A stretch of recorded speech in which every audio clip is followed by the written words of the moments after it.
श्री परमात्मने नमः। नवा प्रकरण। संसार की उपेक्षा कर अपने स्वभाव में स्थित होना ही मुक्ति है। सूत्र 1। अष्टावक्र जी आगे कहते हैं, किया और अनकिया कर्म और द्वंद्व किसके कब शांत हुए हैं। इस प्रकार निश्चिंत जानकर इस संसार से निर्वेद उदासीन होकर त्याग और आवृत्ति हो।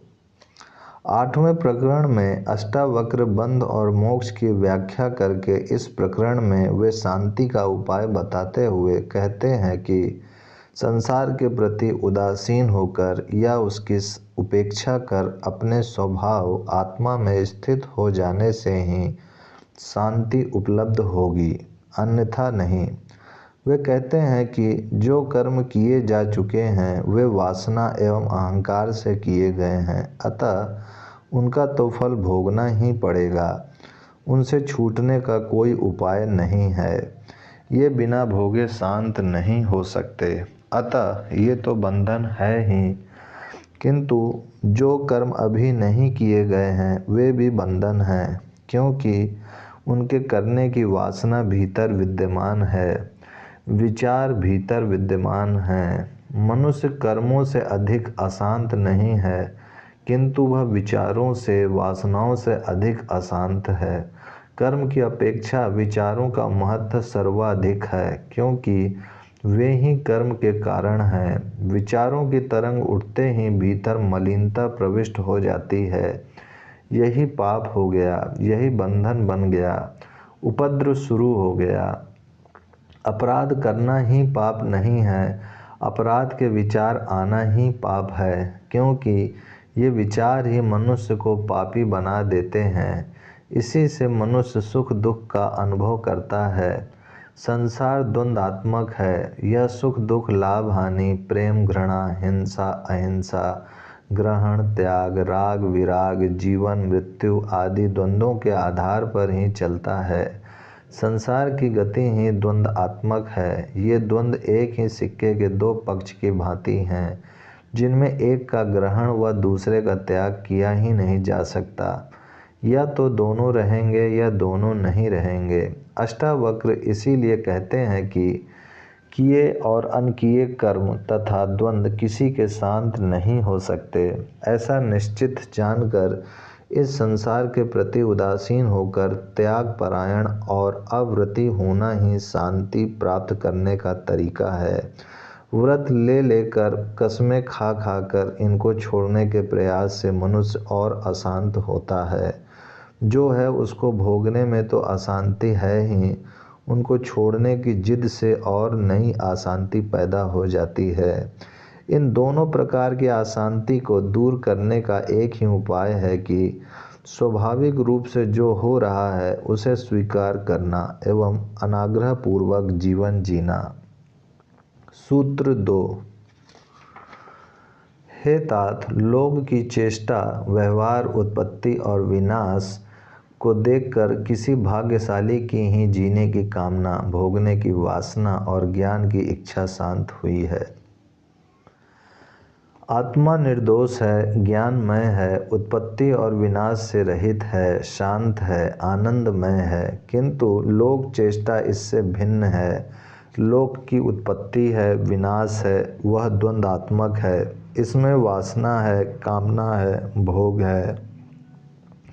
यह अनित्य है, सदोष है, अज्ञानजनक है, अशांत है, दुखमय है। किंतु उस परम आनंद स्वरूप आत्मा के अज्ञान के कारण ही इस लोक में संसारी की जीने की कामना, भोगने की वासना एवं इस संसारी ज्ञान को प्राप्त करने की इच्छा कभी शांत नहीं होती। वह इस लोक में अधिक से अधिक पाने व भोगने की इच्छा करता है।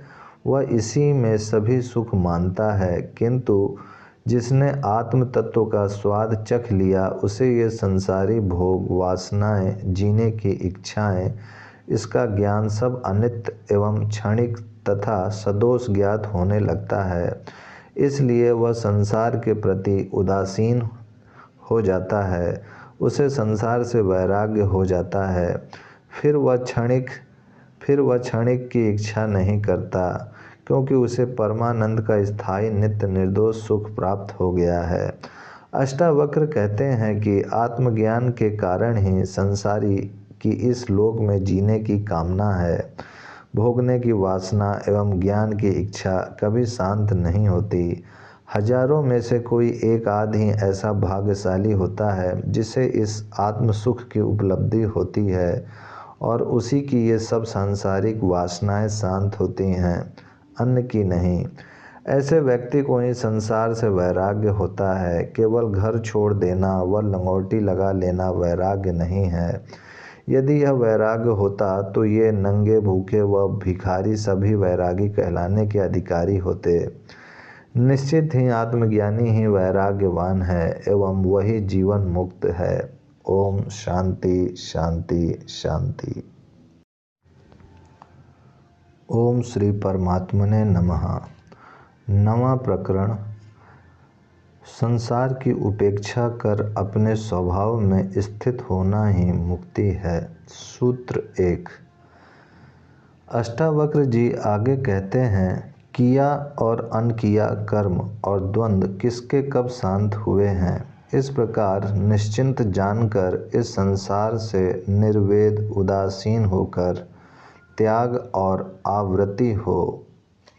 8वें प्रकरण में अष्टावक्र बंध और मोक्ष की व्याख्या करके इस प्रकरण में वे शांति का उपाय बताते हुए कहते हैं कि संसार के प्रति उदासीन होकर या उसकी उपेक्षा कर अपने स्वभाव आत्मा में स्थित हो जाने से ही शांति उपलब्ध होगी, अन्यथा नहीं।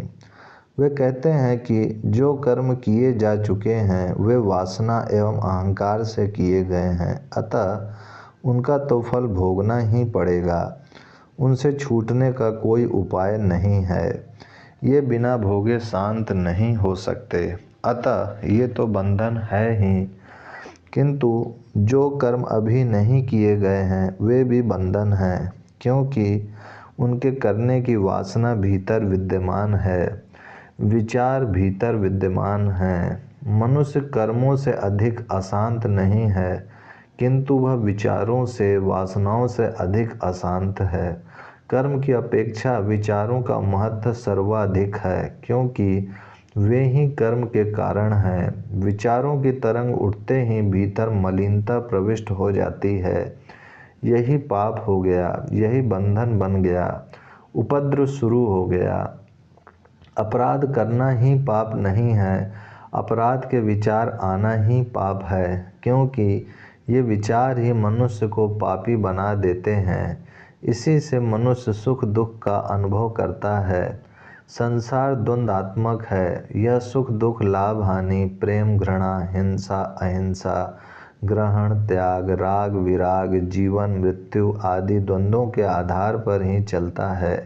संसार की गति ही द्वंद्वात्मक है। ये द्वंद्व एक ही सिक्के के दो पक्ष की भांति हैं, जिनमें एक का ग्रहण व दूसरे का त्याग किया ही नहीं जा सकता। या तो दोनों रहेंगे या दोनों नहीं रहेंगे। अष्टावक्र इसीलिए कहते हैं कि किए और अनकिए कर्म तथा द्वंद्व किसी के शांत नहीं हो सकते। ऐसा निश्चित जानकर इस संसार के प्रति उदासीन होकर त्याग परायण और अव्रति होना ही शांति प्राप्त करने का तरीका है। व्रत ले लेकर कसमें खा खाकर इनको छोड़ने के प्रयास से मनुष्य और अशांत होता है। जो है उसको भोगने में तो अशांति है ही, उनको छोड़ने की जिद से और नई अशांति पैदा हो जाती है। इन दोनों प्रकार की अशांति को दूर करने का एक ही उपाय है कि स्वाभाविक रूप से जो हो रहा है उसे स्वीकार करना एवं अनाग्रह पूर्वक जीवन जीना। सूत्र 2। हे तात, लोग की चेष्टा, व्यवहार, उत्पत्ति और विनाश को देखकर किसी भाग्यशाली की ही जीने की कामना, भोगने की वासना और ज्ञान की इच्छा शांत हुई है। आत्मा निर्दोष है, ज्ञानमय है, उत्पत्ति और विनाश से रहित है, शांत है, आनंदमय है। किंतु लोक चेष्टा इससे भिन्न है। लोक की उत्पत्ति है, विनाश है, वह द्वंद्वात्मक है। इसमें वासना है, कामना है, भोग है। यह अनित्य है, सदोष है, अज्ञानजनक है, अशांत है, दुखमय है। किंतु उस परम आनंद स्वरूप आत्मा के अज्ञान के कारण ही इस लोक में संसारी की जीने की कामना, भोगने की वासना एवं इस संसारी ज्ञान को प्राप्त करने की इच्छा कभी शांत नहीं होती। वह इस लोक में अधिक से अधिक पाने व भोगने की इच्छा करता है। वह इसी में सभी सुख मानता है, किंतु जिसने आत्म तत्व का स्वाद चख लिया उसे ये संसारी भोग, वासनाएं, जीने की इच्छाएं, इसका ज्ञान सब अनित्य एवं क्षणिक तथा सदोष ज्ञात होने लगता है। इसलिए वह संसार के प्रति उदासीन हो जाता है, उसे संसार से वैराग्य हो जाता है। फिर वह क्षणिक की इच्छा नहीं करता, क्योंकि उसे परमानंद का स्थायी नित्य निर्दोष सुख प्राप्त हो गया है। अष्टावक्र कहते हैं कि आत्मज्ञान के कारण ही संसारी की इस लोक में जीने की कामना है, भोगने की वासना एवं ज्ञान की इच्छा कभी शांत नहीं होती। हजारों में से कोई एक आध ही ऐसा भाग्यशाली होता है जिसे इस आत्म सुख की उपलब्धि होती है और उसी की ये सब सांसारिक वासनाएं शांत होती हैं, अन्य की नहीं। ऐसे व्यक्ति को ही संसार से वैराग्य होता है। केवल घर छोड़ देना व लंगोटी लगा लेना वैराग्य नहीं है। यदि यह वैराग्य होता तो ये नंगे, भूखे व भिखारी सभी वैरागी कहलाने के अधिकारी होते। निश्चित ही आत्मज्ञानी ही वैराग्यवान है एवं वही जीवन मुक्त है। ओम शांति शांति शांति।